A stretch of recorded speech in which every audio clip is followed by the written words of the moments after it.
Welcome back to the Game Changer series. I'm so excited to introduce you today to Michelle Lewis of Visibility Vixen.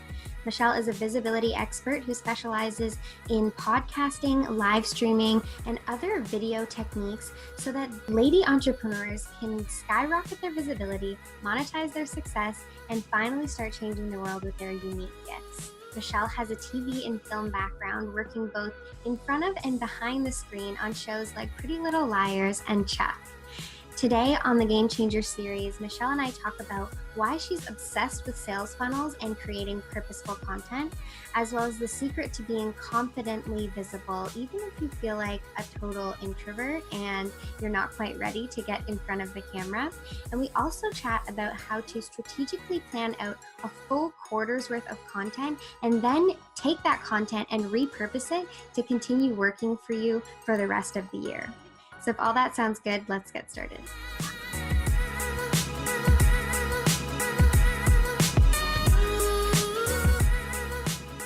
Welcome, everyone. I'm so excited to introduce you guys today to Michelle Lewis. I think you guys are going to love her if you haven't met her already. And she's someone who has personally inspired me in 2017. So I am really excited to dig into some of the amazing stuff that Michelle has to talk about. Thanks so much for coming, girl.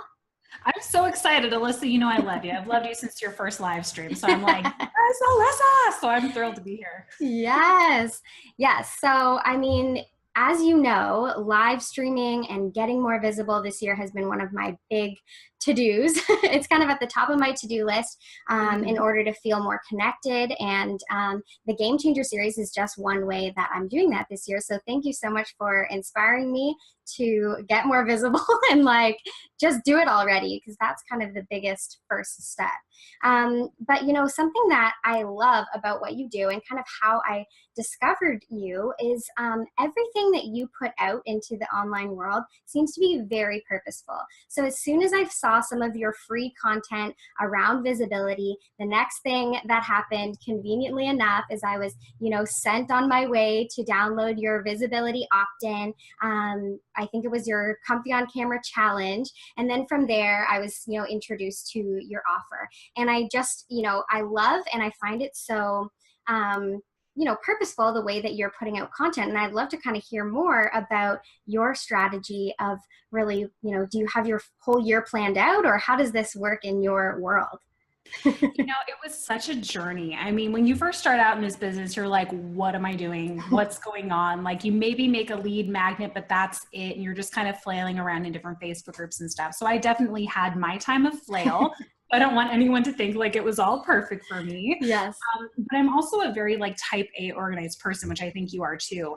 And so it bothered me to not feel like my path was super clear for people. It's like, if they're going to take their time to go to my site or come into my group, I want them to have options where they're not having to constantly ask me questions, but that they can either go through the files of the group and know exactly how I can help them, or go through my website and understand, okay, this is exactly how Michelle can help me.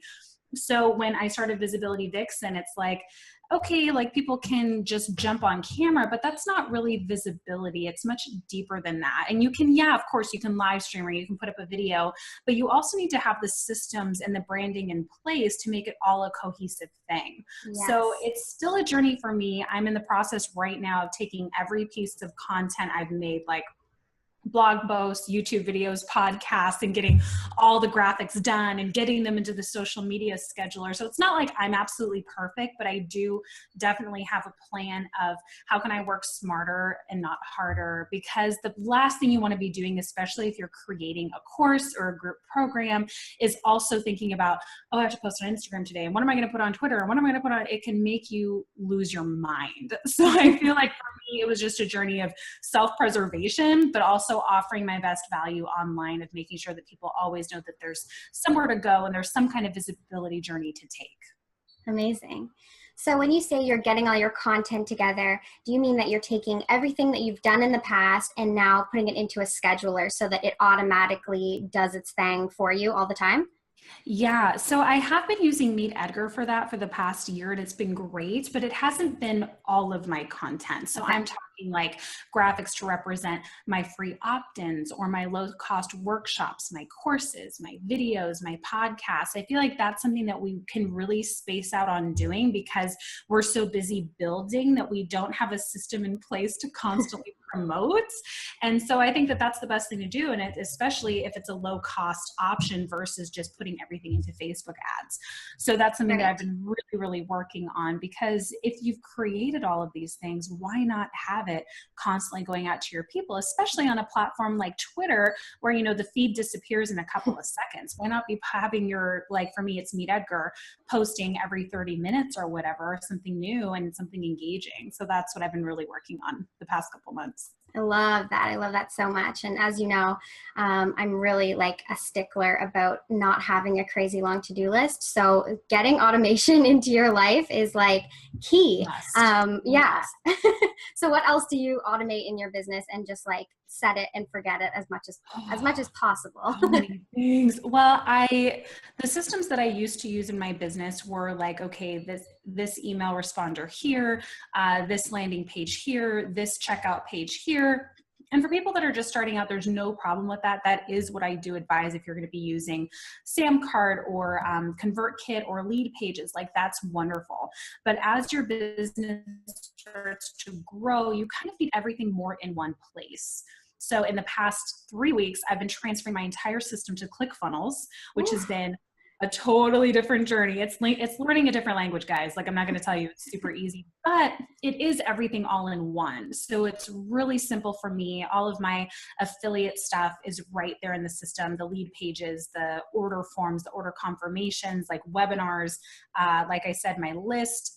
Now I'm hosting all my courses in there. So that has been such a massive move for me, but one that's been so essential, because I had a webinar happen about a month ago, and I was using Webinar Jam and trying to get it to talk to ConvertKit, to talk to this and this and that, Yes. and to Samcart, and it was a disaster. Like, I started the webinar and I think 2 people could actually get in, and I was getting emails from all these people going like, I paid for this and where is it? And I'm like, no, right? And I'm a very like meticulous person, so the fact that even I couldn't figure this out, I was like, there's got to be a better way. So I wanted to Absolutely. a system that was more all in one, so that it could be more automated, and that's what I've been doing most recently. That's been absolutely fantastic. Oh, I love that so much. Yeah, it does seem crazy how many, services we can rack up really quick when, as your business grows, especially you're like, well, I'm going to need this and I'm going to need that. And somehow you have, and don't get me started on your passwords, trying to remember those, but that is totally off topic. So tell me a little bit more about what goes into, a like full funnel for you. So I know, everybody knows about the opt-in page, the thank you page, and, then eventually leading them to their offer. But it seems like in your case, there's a lot more that goes into it before you ever get to even the opt-in page, maybe. Yeah, I think it's always good to kind of reverse engineer in terms of, I like to outline pillars of your business, kind of like your specialties. So if your overall thing is like, okay, I'm a health coach, well, what are your specialties in terms of, is it meditation? Is it workouts? Is it diet? So let's say that it's diet, then what is going to be your big offering, whether it's a one-on-one coaching or a course, or even if you're just starting out, like a $27 workshop. Get that built, and then you can kind of reverse engineer the path of getting people to that pay point. So that would be the free opt-in, and then if you're offering like a course or a coaching package, then what I do is that people opt in for the free tidbit that always relates to the big thing, and then they get a little tripwire as the thank you page for opting in that relates to the big thing. So it's all about taking people on that educational journey. So instead of like slamming them with, hey, give me $100 for this course, it's like, hey, here's very, very, very baby step 1 that's still going to be super action packed.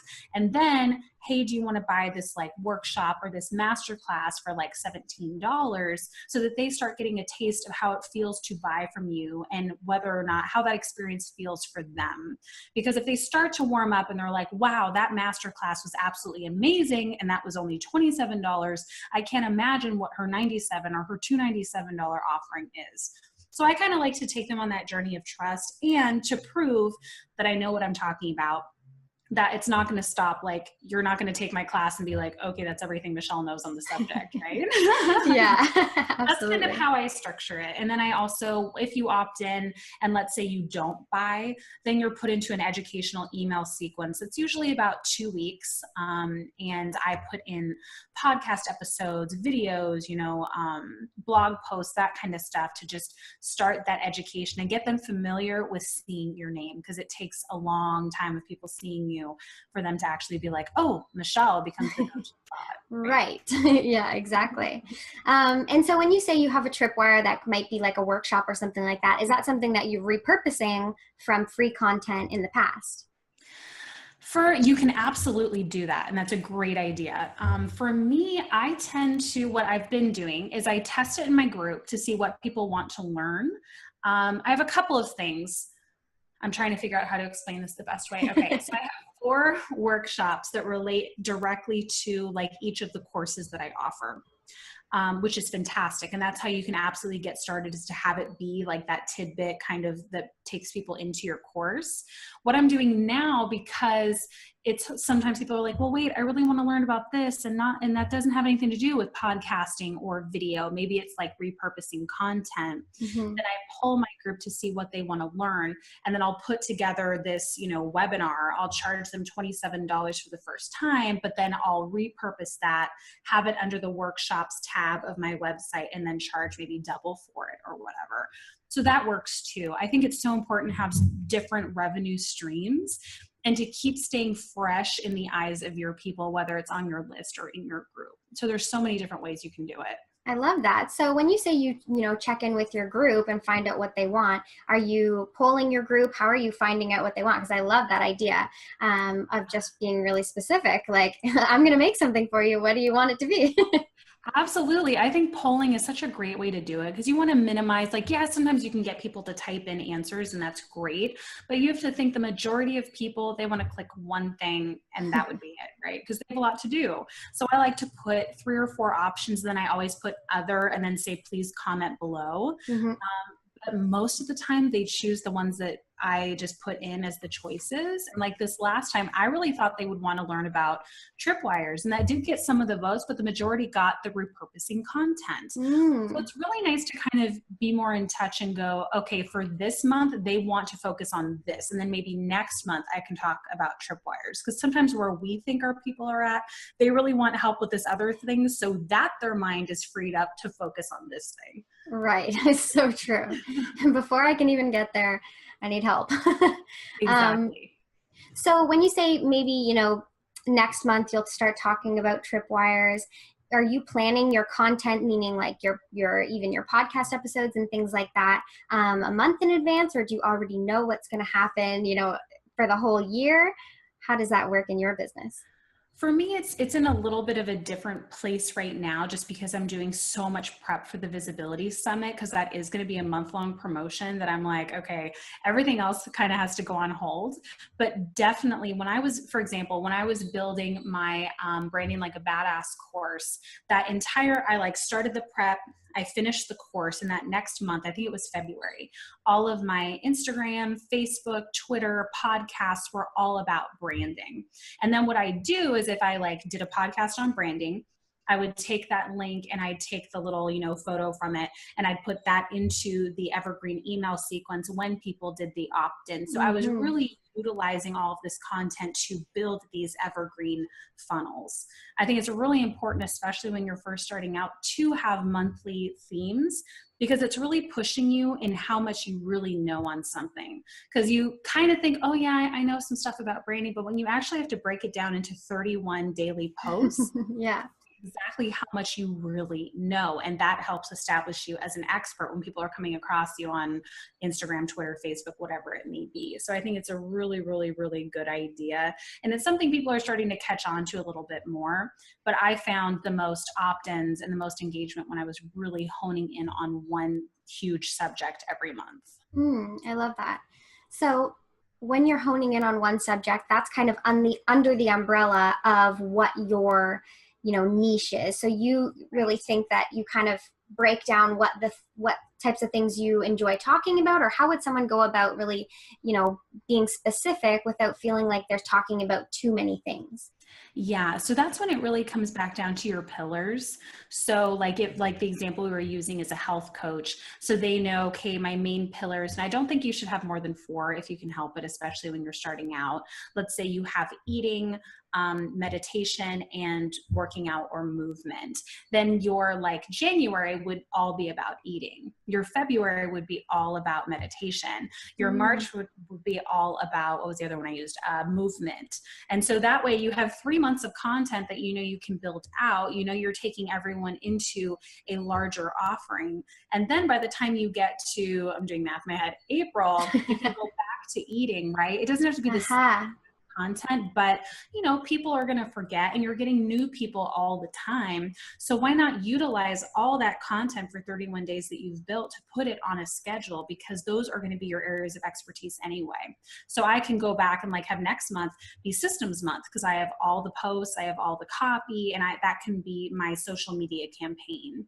So I found it to be really kind of a relief, because you know that the vault of your information is back here. So you're not having to reinvent the wheel every single day. Yeah, absolutely.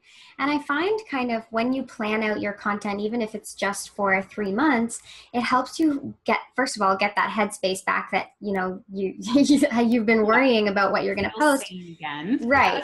But I also feel like you said, it pushes you on how much you know, but you write better content because you're not like, oh, I got to get a post out tomorrow and what should it be about? And I'll just make something really quick because it needs to get out. I love that idea of really breaking it down into your main pillars. That's incredible. And it's important. Like you can look at my Instagram now and it's a hot mess. It's because I'm having to do those everyday posts, but you go back like a month ago, you're like, ooh, it's so pretty. And it's so like organized. It's like, yeah, because I had my stuff together then. Right.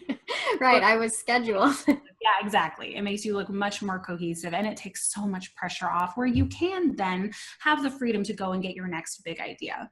Yeah, absolutely. I love that. And I just find that I love that you're in systems month right now, but I find that having systems just makes me so much more creative and just show up bigger to the people that you're working with. So I love that so much. But sorry, say that again. It's really the foundation of everything. That's why visibility for me starts with systems, because the last thing you want to be worrying about is the technical stuff when your following starts to grow. Right. So let's talk about visibility, because this is totally your jam. This is your thing. And kind of, I think my big question around visibility is like, how much of visibility is something that you are, naturally inclined to, and how much of it is a muscle that you really have to like build up to? Because I know, some people feel like they're introverted, or they're, not eloquent or whatever. I'm sure you've heard all the excuses. So how much is learned and how much is like really building that up? I mean, you could say that maybe I'm slightly more comfortable on camera because I took acting classes and like read off of teleprompters and stuff. And I'm sure you've done something similar in your background because you're pretty confident and comfortable on camera. But I would say 0, because I mean, I was a stand-in for 10 years, right? So I was on camera, but not when it was actually rolling. And, so I honestly don't think that anyone is easily visible, especially women. We all have so many wounds, so much pain. We've all been taught in some way from someone that we're not enough, whether it's people in our immediate lives or generational. And so I think it 100% isn't even necessarily the daily practice of being in front of a camera. It's the daily practice of self-healing and building your self-confidence and your worth to the point of understanding that the mission that you're trying to live by being more visible is so much greater than yourself, that it becomes so much more about your message versus how do I look or how do I feel on camera, right? Yeah. And I think it's learned, and you're going to get more comfortable the more that you're in front of it. But I would much rather focus on that incredible mission and understanding that like you are put here for a reason. You're a unique gift, and you were given this information and given the drive to be an entrepreneur because you are supposed to make the world a better place if you choose. So I find that when your thoughts transfer to that kind of a mindset, all this other, like the stupid stuff, it falls away much easier. The noise. Right? Yeah, because then you're like, I've been listening to the wrong voice, or I've been listening to truths that aren't even true anymore. And you Right. just kind of switch that off. So I think that that's really the secret, if you want to call it that, behind visibility. It's, you're never going to look perfect on camera. You're never going to present yourself perfectly on camera. There are going to be disasters. It's going to, you know, fail tremendously at some points or whatever. But if you have that drive and that mission, that's what people respond to. I think that's why my group is a little bit different, because, you know, I'm always going to be heart-centered and getting to the root of the problem, instead of like, okay, wear this lipstick and, you know, make sure this lighting's great. It's like, I can teach you that, but that's going to take me 2 seconds. But you actually resolving an inner wound and being able to step out and break through, for lack of a better term, that glass, that's everything. So I think that that's the secret, if I could be so bold. I love that so much. It's so interesting, because I was just recently talking about the secret to sales being having your manifesto, knowing your mission, and, you know, really showing up, you know, and then you feel confident with your offers. So it's so crazy to think it's also, you know, the same secret, you know, takes you throughout the entire sales process, which starts with you just showing up and feeling confident on camera, or however you're becoming more visible. That's so cool.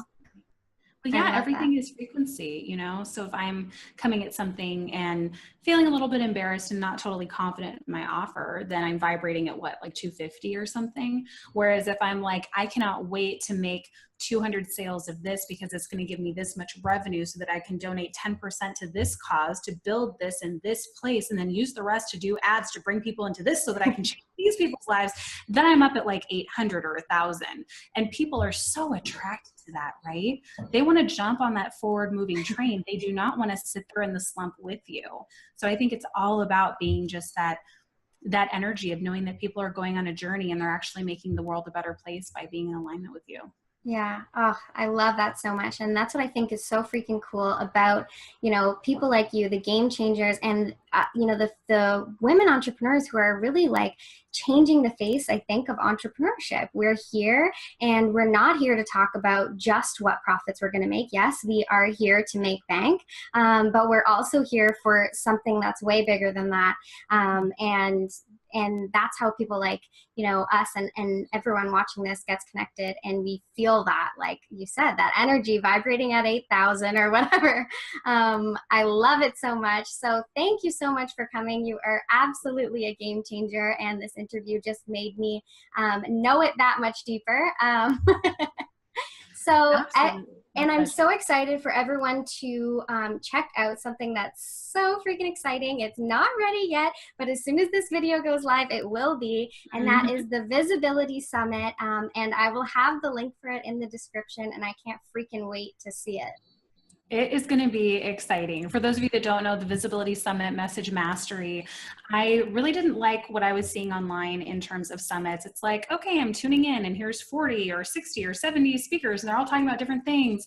I really wanted it to be about one thing. So this is all about your messaging. And that's from awakening your core message to getting your message out there with publicity. And I brought in 8 specialists like Jen Beerson, Taylor Manning, Nikki Nash, and they're all coming in and really helping you crystallize your message. So my goal is for you to walk away knowing exactly what your message is, your coloring, your social media posts, everything in terms of your branding. And I absolutely cannot wait for it to go to the world. So it's going to go out to your world, for everyone else's. I'm so excited. Woohoo! I can't freaking wait. So thank you again for coming, Michelle. Absolutely, Alyssa. Thanks so much for having me.